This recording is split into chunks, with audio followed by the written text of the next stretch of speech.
Listen now for the word of the Lord from the Gospel of Luke. Once, while Jesus was standing beside the lake of Gennesaret and the crowd was pressing in on him to hear the word of God, he saw two boats there at the shore of the lake. The fishermen had gone out of them and were washing their nets. He got into one of the boats, the one belonging to Simon, and asked him to put out a little way from the shore.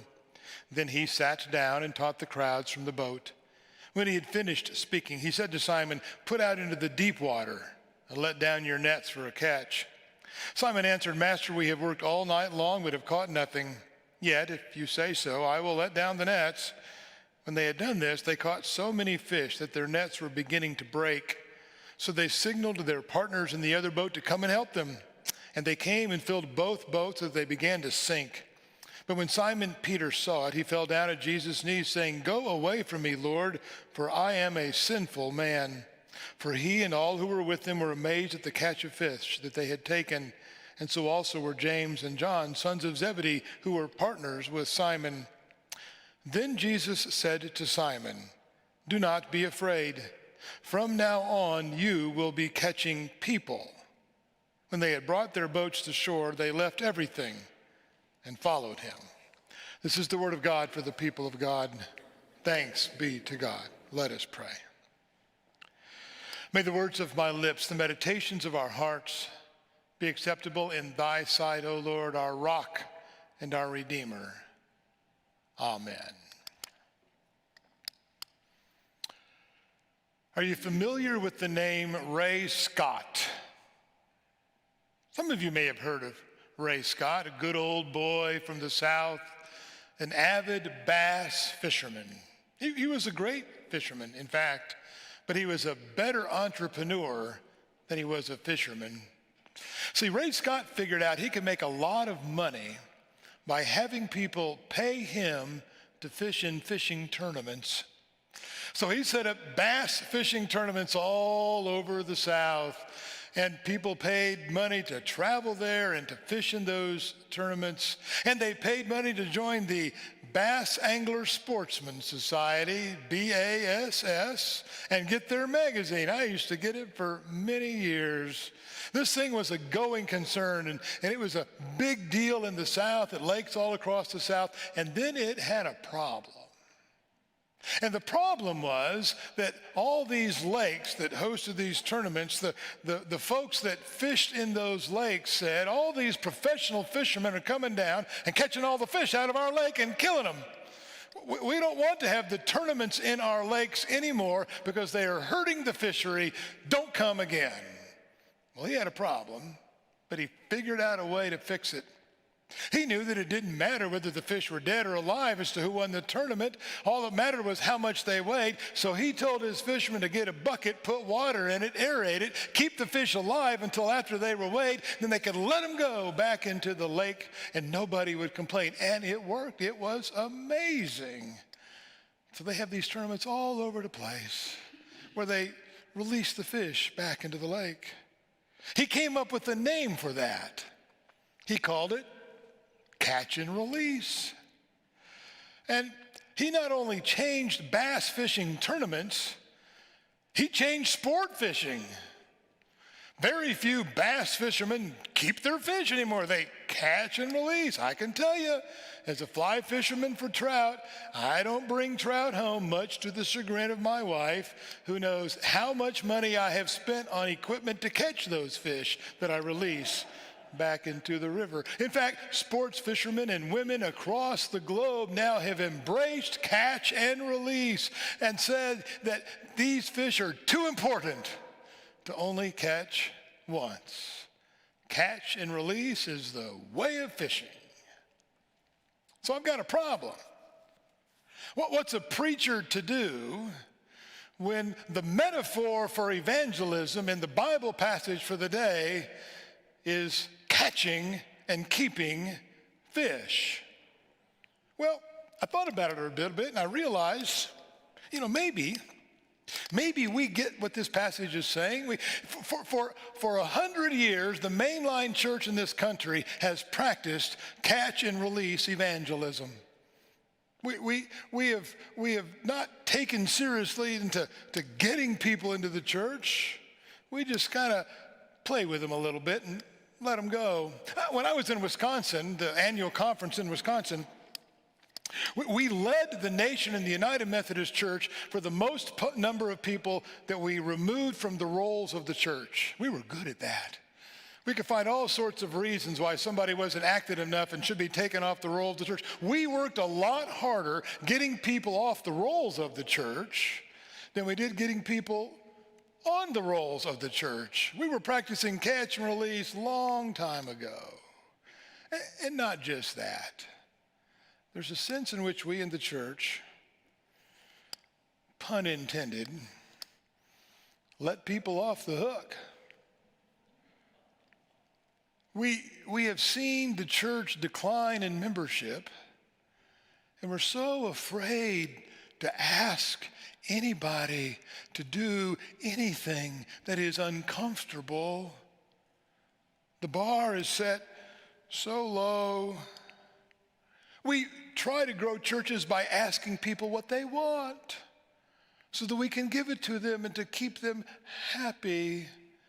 And if they don't like what we're doing, they just go down the street and find another church that does it the way they want it.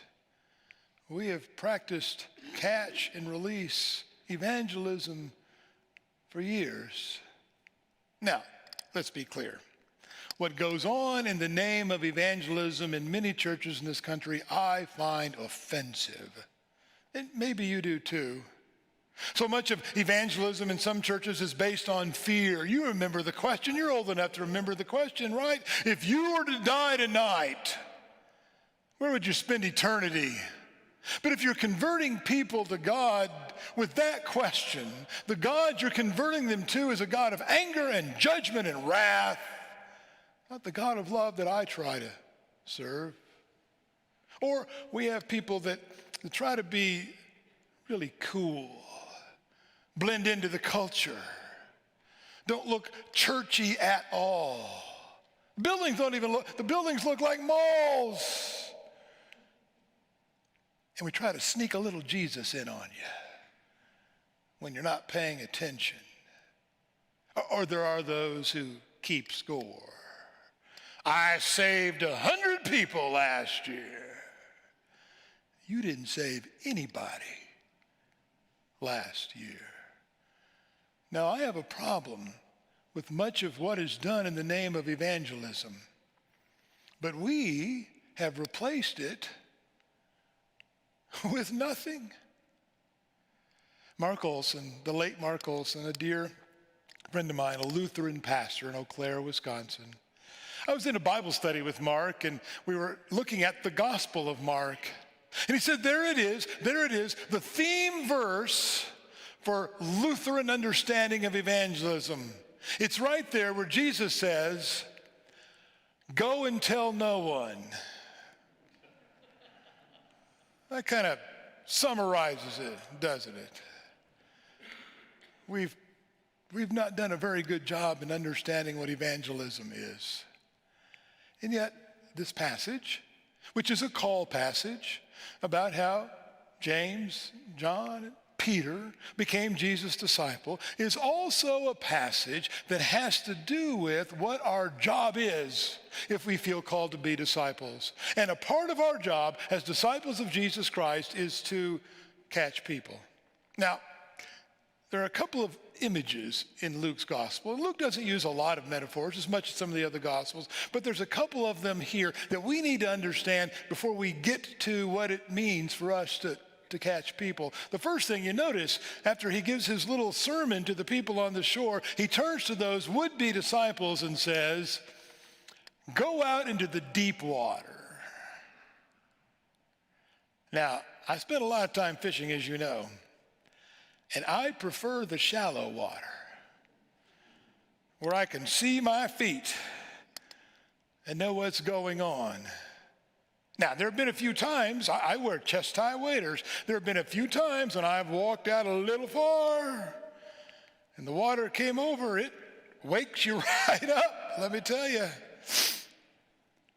And there have been times when I was out wading when my feet weren't on very solid ground, and I prayed to God that next step would find something solid.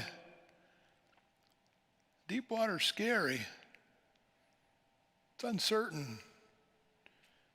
You're not in control. I prefer the familiarity and the comfort of the shallow water. Don't you? I mean, even in your faith, we don't like change. We want to sing the same songs every year, be with the same people every week, do things the way we've always done them because it's comfortable, safe. There is no risk. But don't ask me to go out into the deep water. But you know, some of you know what that's like. Some of you have experienced the deep water. I know we have a number of people in this church that were born and raised Colorado Springs, but most of us were not. Most of us came here leaving behind roots, family,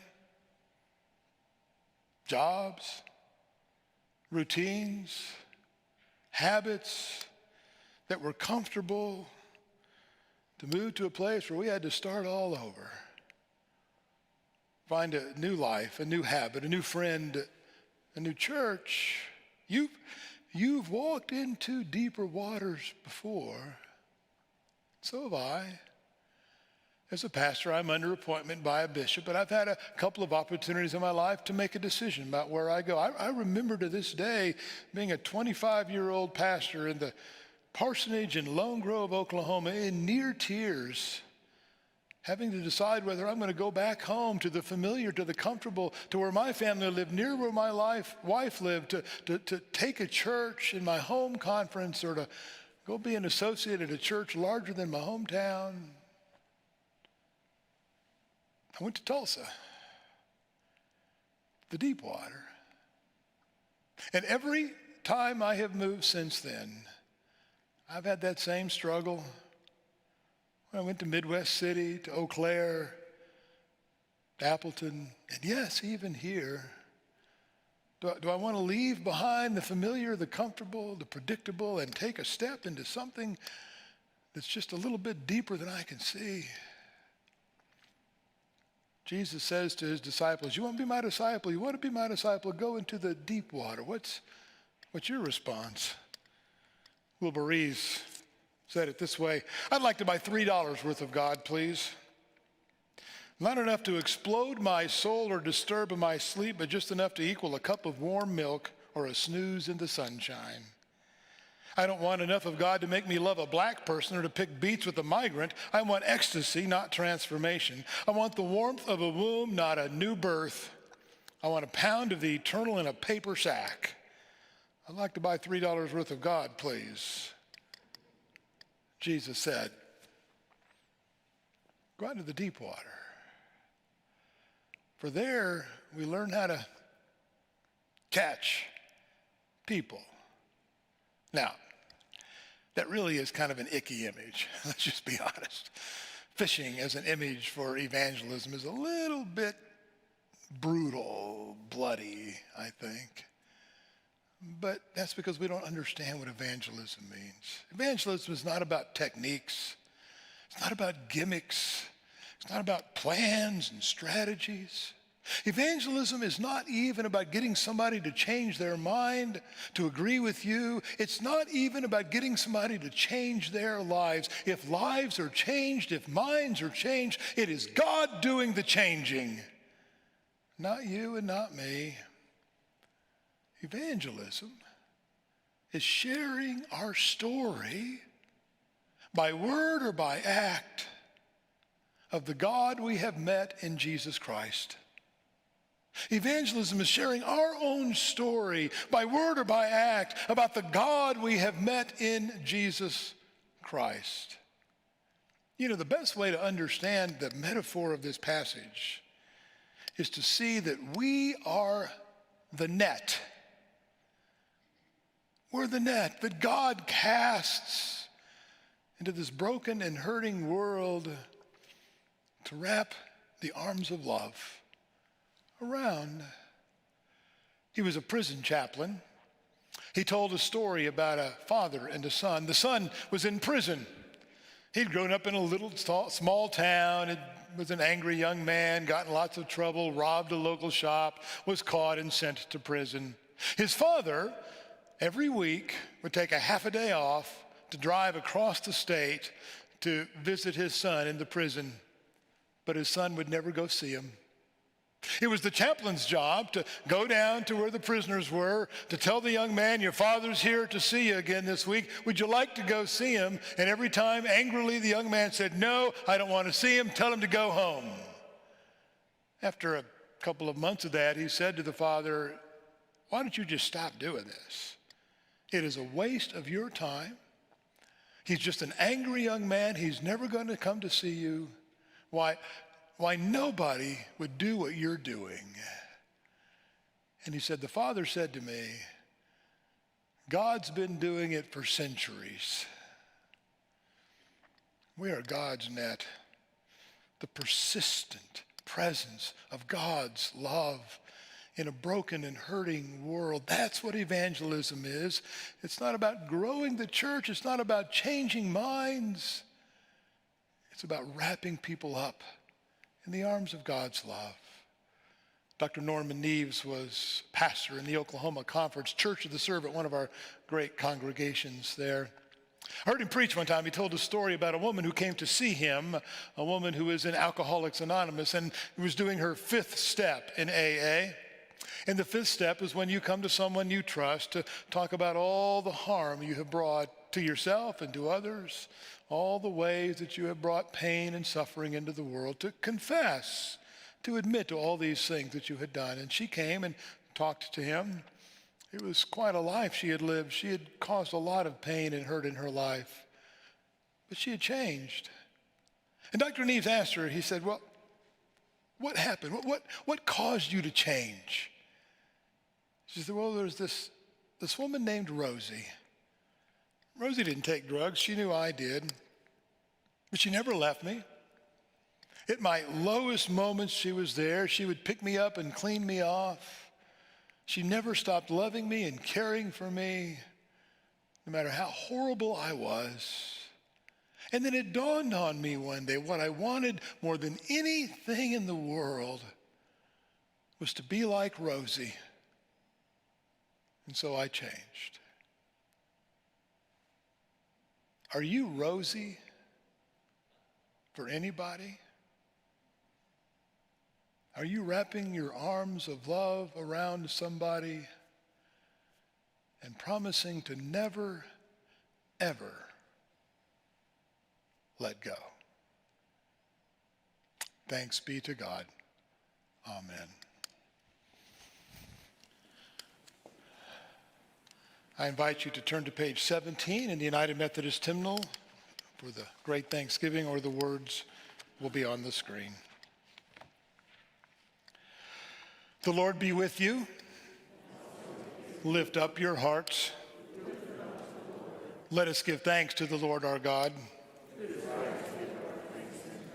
It is right and a good and joyful thing always and everywhere to give thanks to you, Almighty God, creator of heaven and earth.